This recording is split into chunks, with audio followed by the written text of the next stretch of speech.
rêver,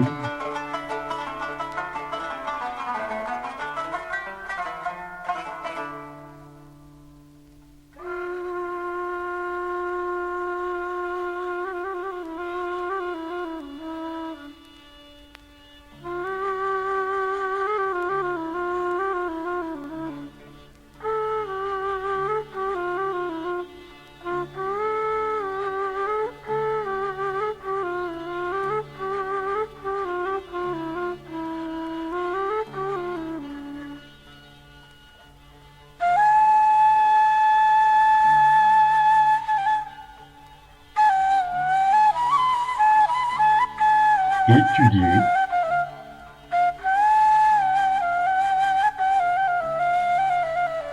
préparer,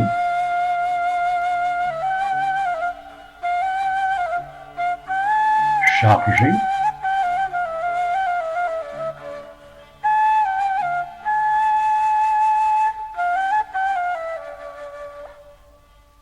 partir.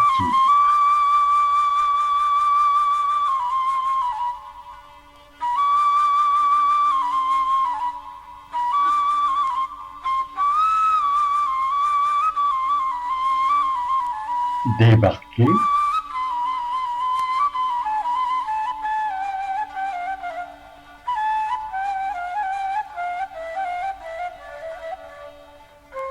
et mise en train par la découverte des sites romains quand ce territoire s'appelait Ifrita. Visiter,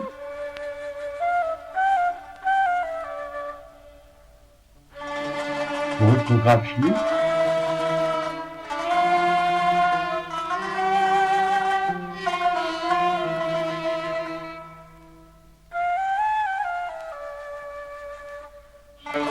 palabrer, rouler dans les encombrements, finir ici la première journée,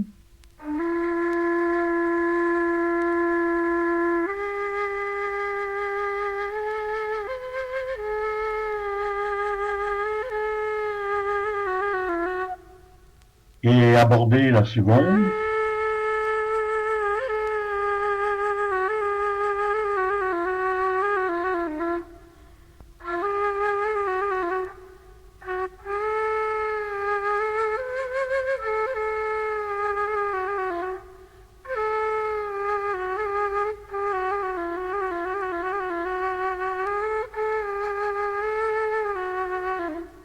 terminer là le second jour, et puis commencer le troisième,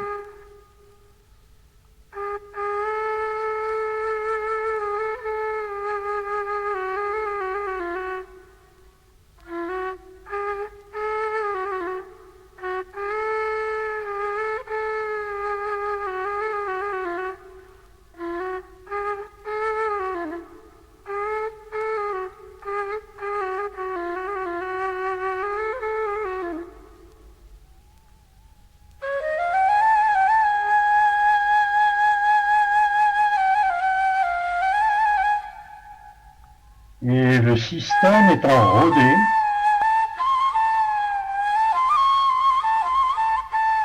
repartir cap au sud.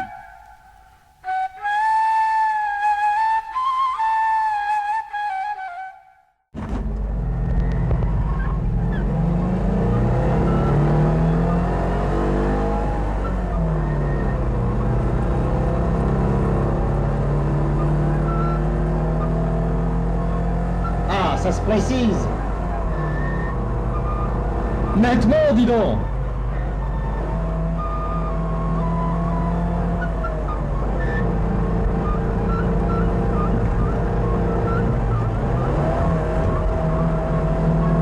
Mon Dieu, ça cogne. Combien? 38.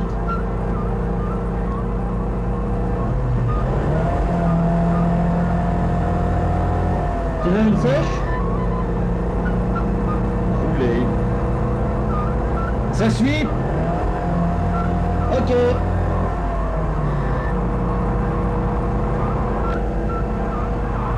On Bois un coup?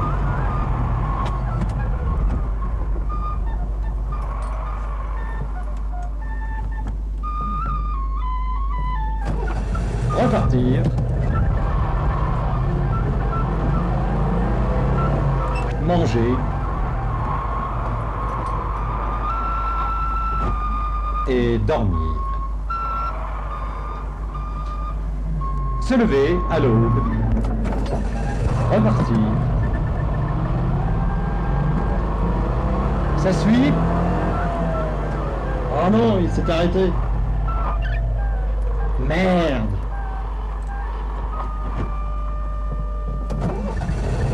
Repartir.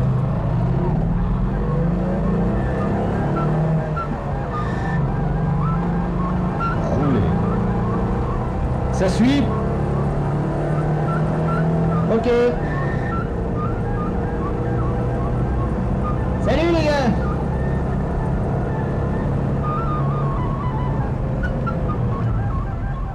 Manger.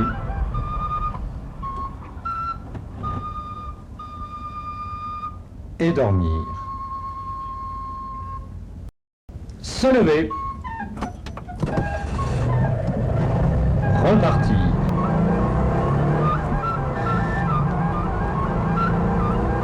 Tu veux une sèche? Ah, ça cogne. 41.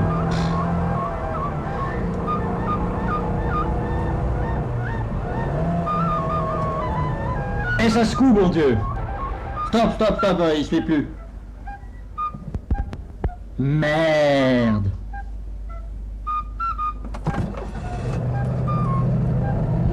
Repartir.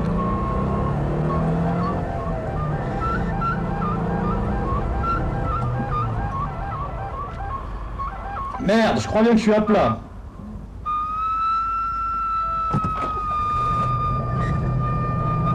Et repartir. Manger.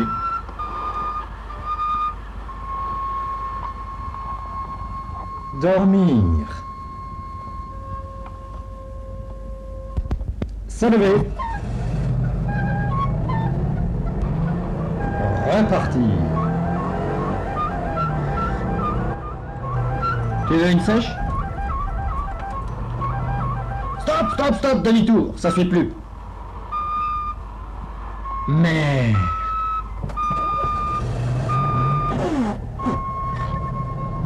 Repartir.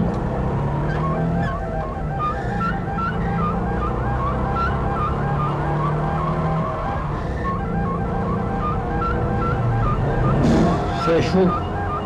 45. Dans un coup? Ok.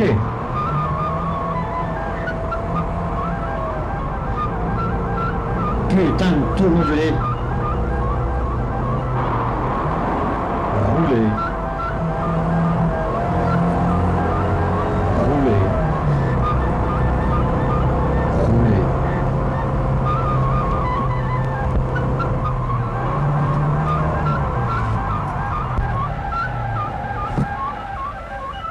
C'est la vraie merde. Repartir.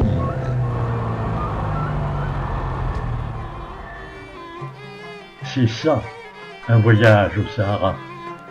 Sur des centaines et des centaines, bientôt des milliers de kilomètres. Le soleil d'abord, qui blanchit et fait vibrer le paysage. L'absence d'ombre. Le vent qui pousse le sable à 100 l'heure en travers de la route.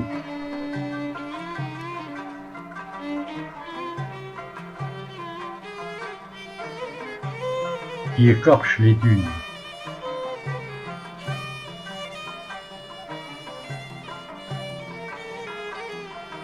Et puis c'est le caillou qui entaille le pneu mieux qu'un rasoir.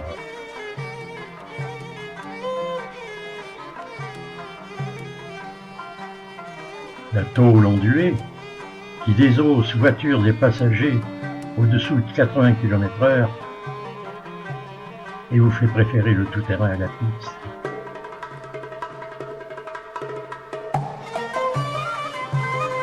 Les sols mous, les chocs, on s'enlise. Ou bien ceux-là, où on s'ensable, où il faut préparer le terrain à la pelle, poser les plaques et pousser.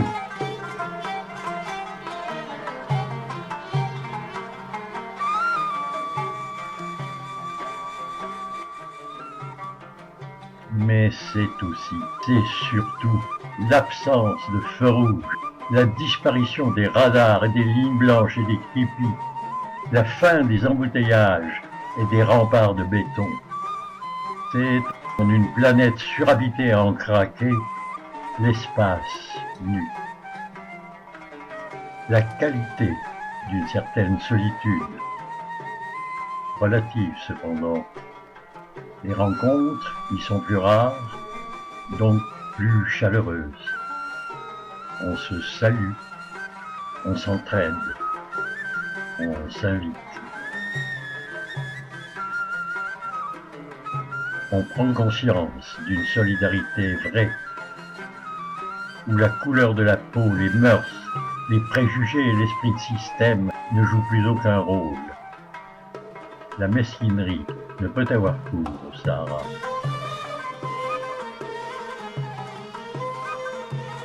On y respire.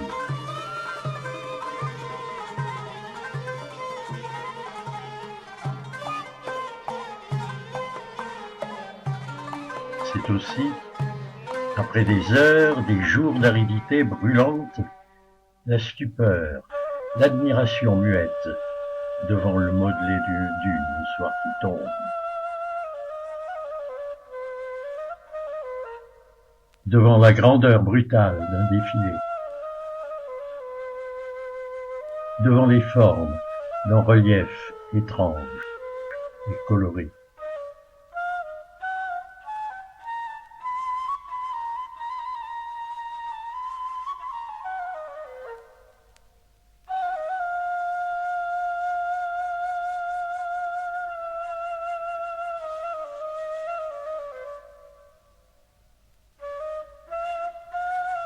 Face à la récompense de l'eau. L'eau, seul point commun à toutes les oasis sahariennes.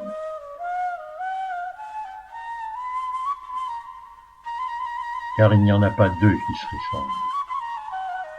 Importance de la population, us et coutumes, habitat et architecture, culture, mode d'irrigation, et jusqu'aux types humains. Tout les différencie. Et leur découverte est à chaque fois une aventure nouvelle et passionnante que nous allons revivre ensemble.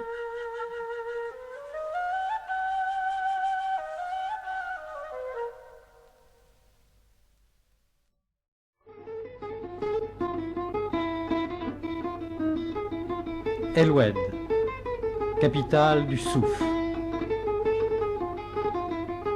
65 000 habitants. La ville aux 1000 coupoles.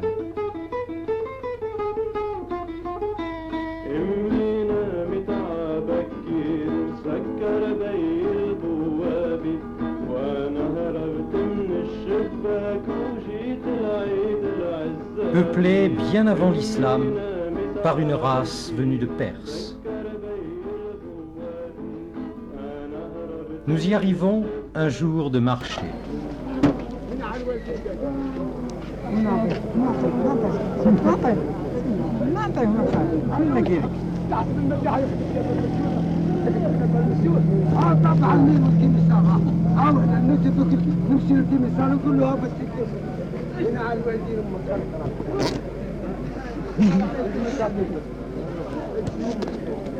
Le conteur aveugle y mime ses histoires en musique.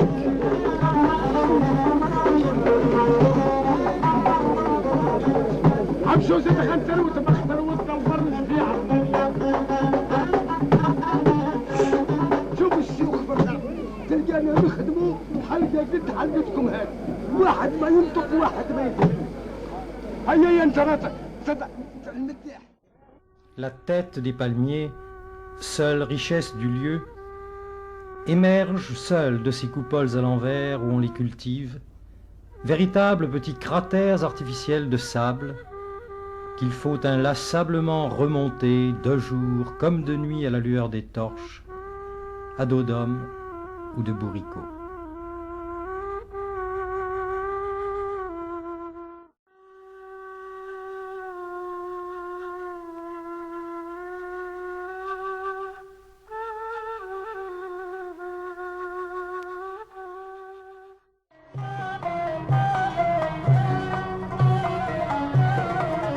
Venant de Tougourt,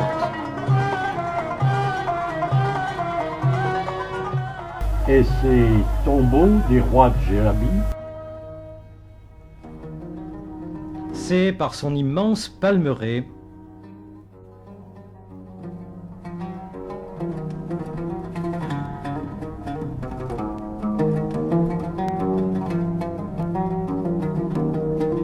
qu'on aborde Ouargla,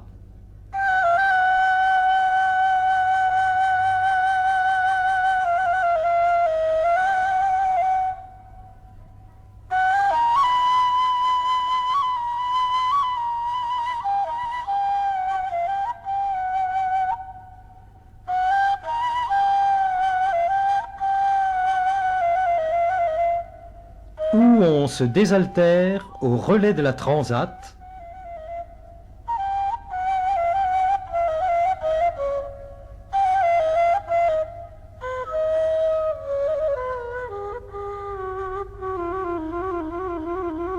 ancien borge militaire,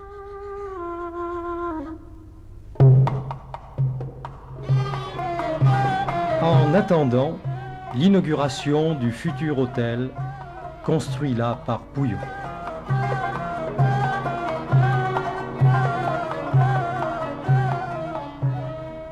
Mais un endroit célèbre était proche, annoncé par des panneaux,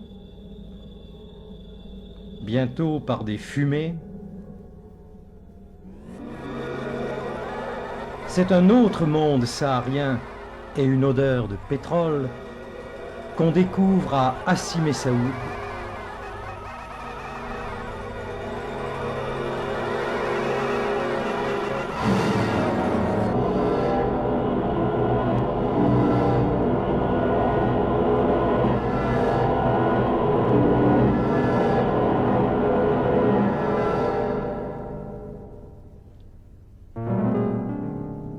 Point de départ en 1956 de l'essor pétrolier du désert algérien.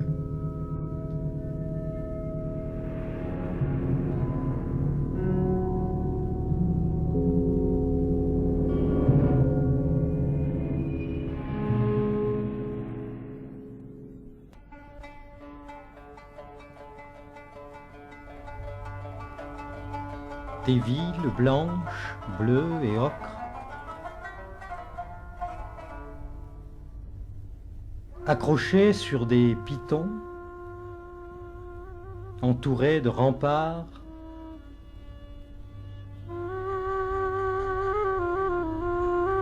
des gens portant la traditionnelle calotte blanche,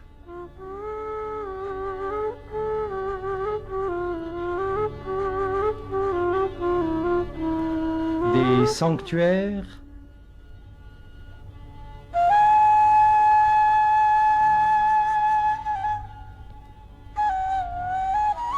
et des puits bien particuliers,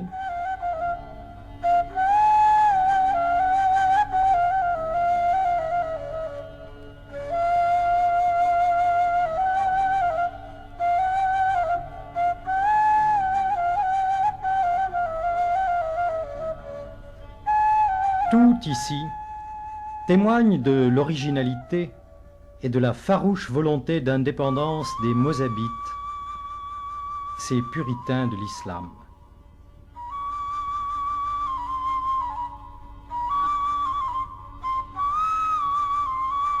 Gardaïa, est la capitale du Mzab.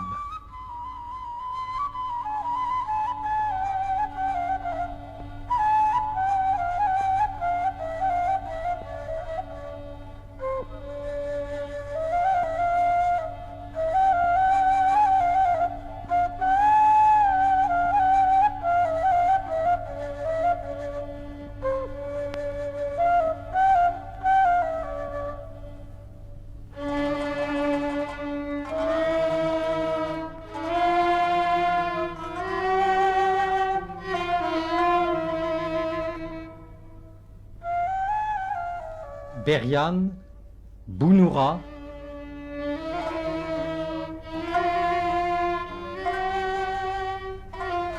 Guerrara, Benisgen, la secrète, qui à 16 heures ferme ses portes aux étrangers, et Melika sont les 6 autres villes de ce pays bien à part.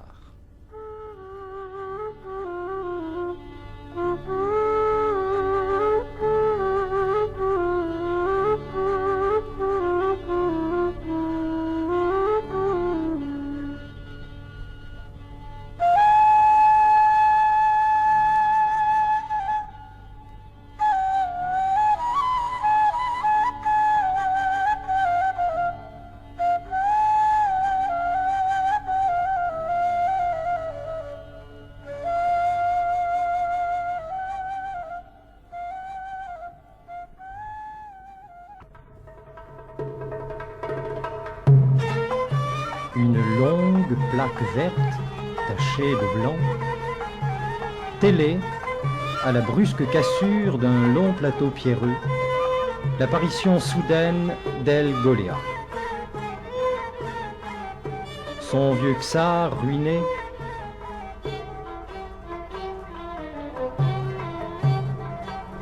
veille sur la palmeraie,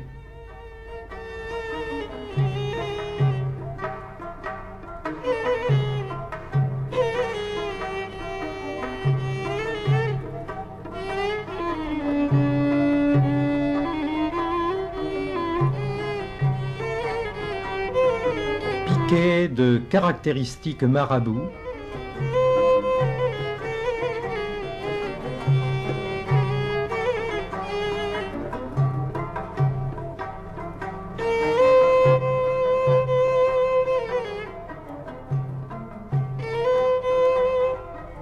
et qu'un guide sympathique nous fera visiter.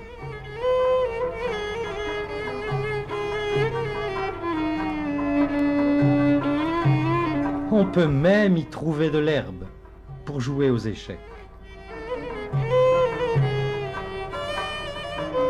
Mais à El Goléa, il est un autre rendez-vous.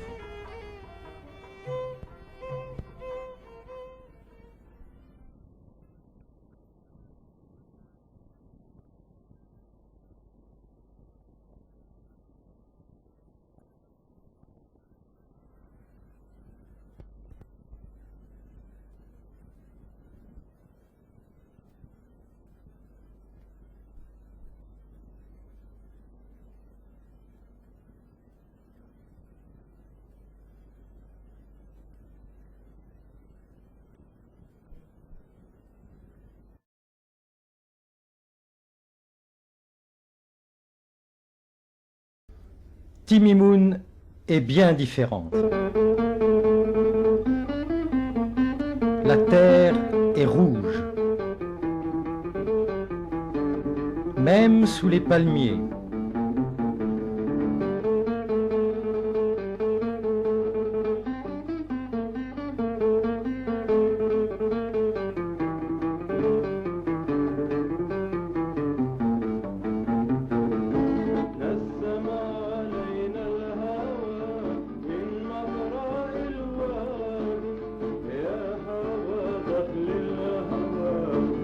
Même dans la Sebkra, où abondent les gisements de pierres taillées préhistoriques et de roses des sables.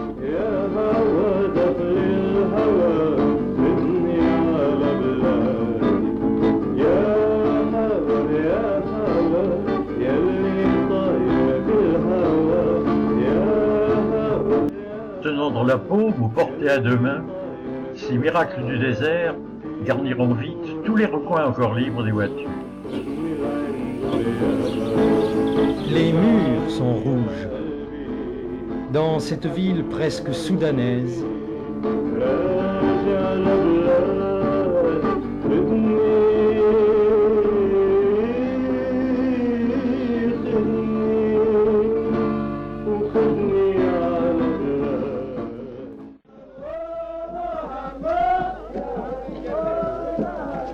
et aujourd'hui, en fête. Tous les ans, on y commémore ce qui dut être une bataille entre confréries religieuses, les Zaouïas, représentées par leurs drapeaux.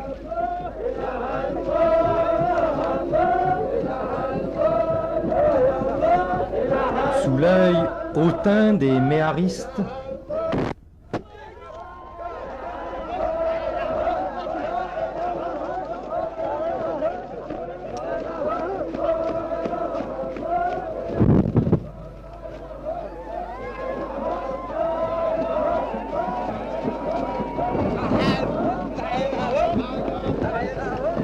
au son de mélopées accompagnées de tambours, dès le matin, des groupes d'hommes en armes miment en dansant le baroud dans la poussière et l'odeur de la poudre.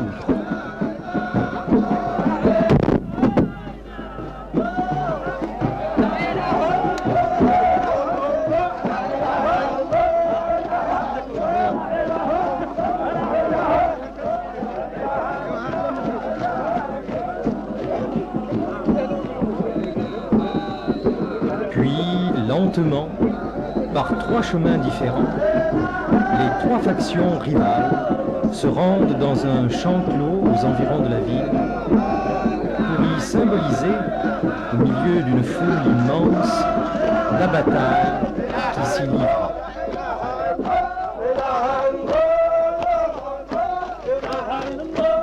C'est la fête du Zbou.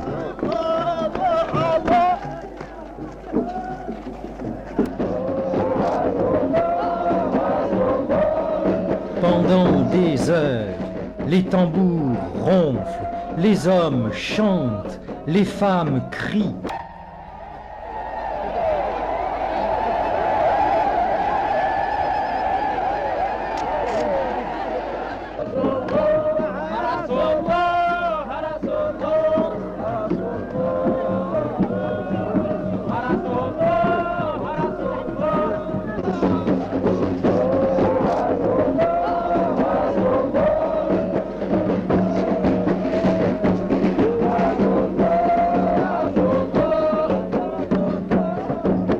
La mêlée, bien pacifique, devient peu à peu générale, jusqu'à ce que, soudain, au crépuscule, chacun se précipite à terre, avant même que le photographe, surpris et seul debout, ait eu le temps de réagir.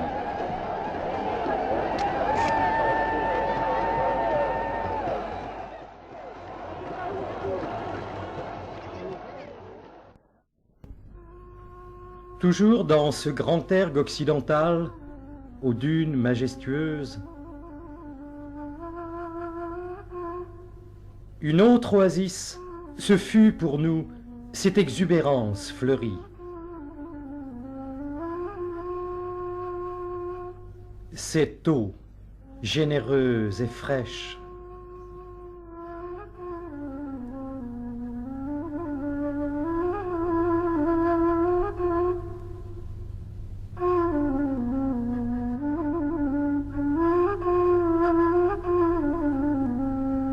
cette délicieuse piscine, inimaginable paradis d'Allah, quand on a roulé des jours entiers dans la parcimonie du jerrycan de réserve.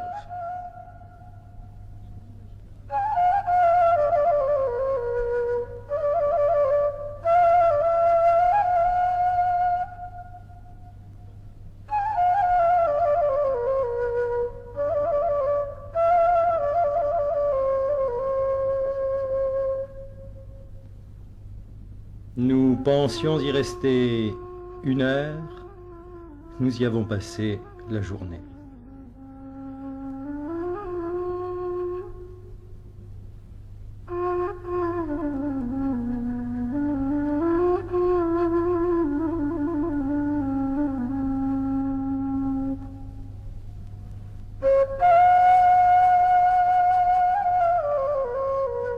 C'est Beni Abbès. Mais Beni Abbès fut aussi le premier ermitage saharien du père de Foucault.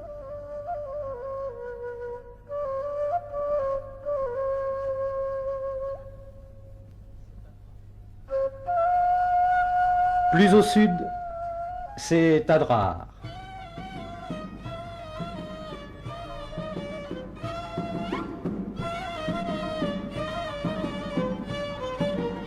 Les cheminées de Fogara y aèrent une eau magnésienne à souhait. On en est bien accablé.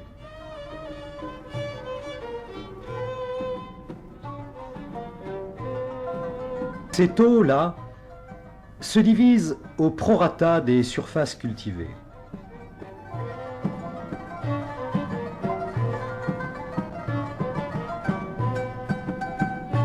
Nous sommes à Insala. On s'y trempe, tout habillé. Le soleil vous sèche en 3 minutes. Elle alimente aussi une piscine.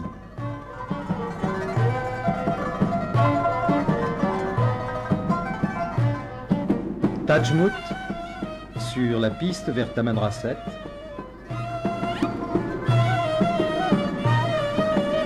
Puis le Borj d'Arak, habité par une seule famille, mais ô combien hospitalière.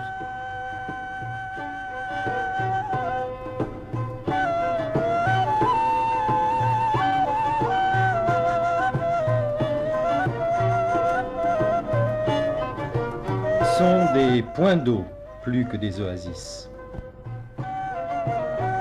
Ainsi, à 700 km au sud d'Insala, arriverons-nous à la plus méridionale des agglomérations sahariennes d'Algérie,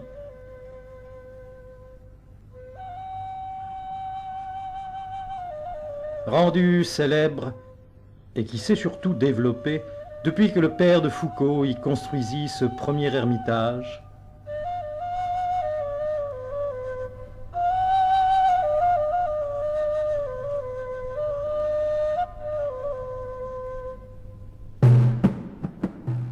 Puis ce Borj.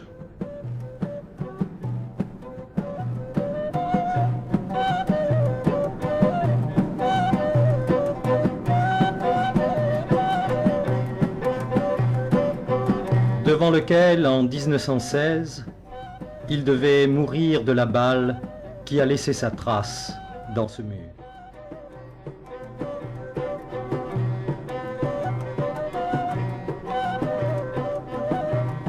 Mademoiselle Mouchant, amie des Touaregs,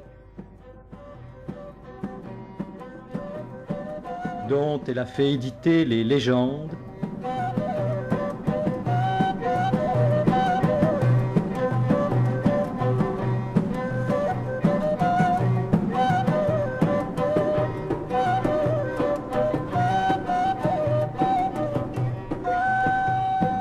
vous ouvrira son jardin, sa maison.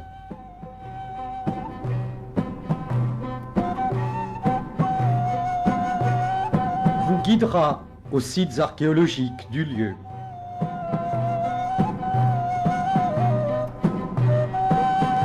Au tombeau de Moussa, Aménocal, l'ami de la France.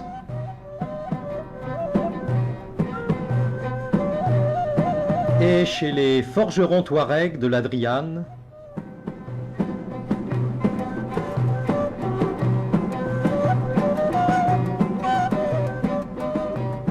qui fabriquent ces traditionnels bijoux.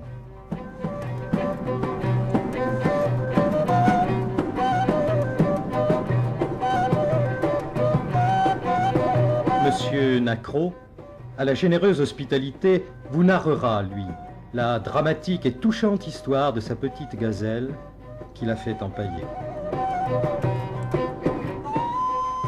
Et de là, par le pic La Périne,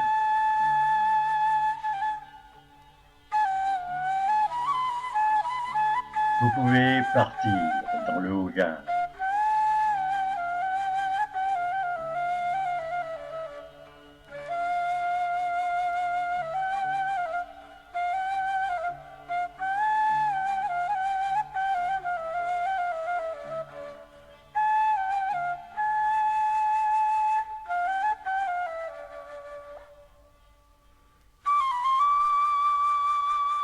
Vers ce plateau de la Sécrème, où, loin du bruit,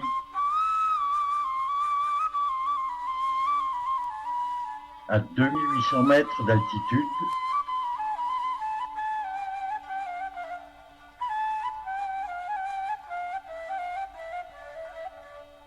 dans un monde strictement minéral, deux petits frères de Foucault, Jean l'aîné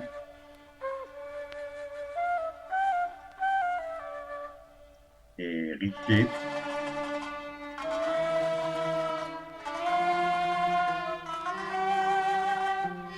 perpétuent le rayonnement de celui qui, là encore, a bâti de ses mains cette chapelle.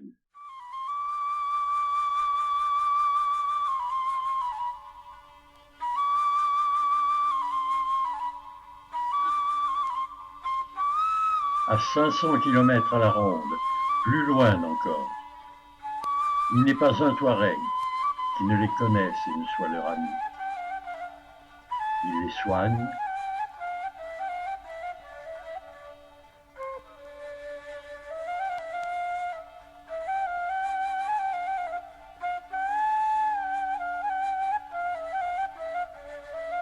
d'Algérie au Niger, du Niger au Mali, ils nomadisent avec eux.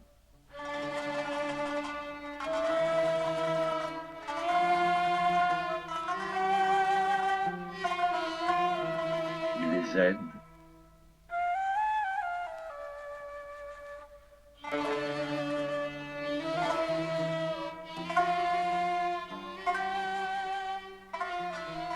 Il est aussi, au Sahara, des oasis de l'esprit.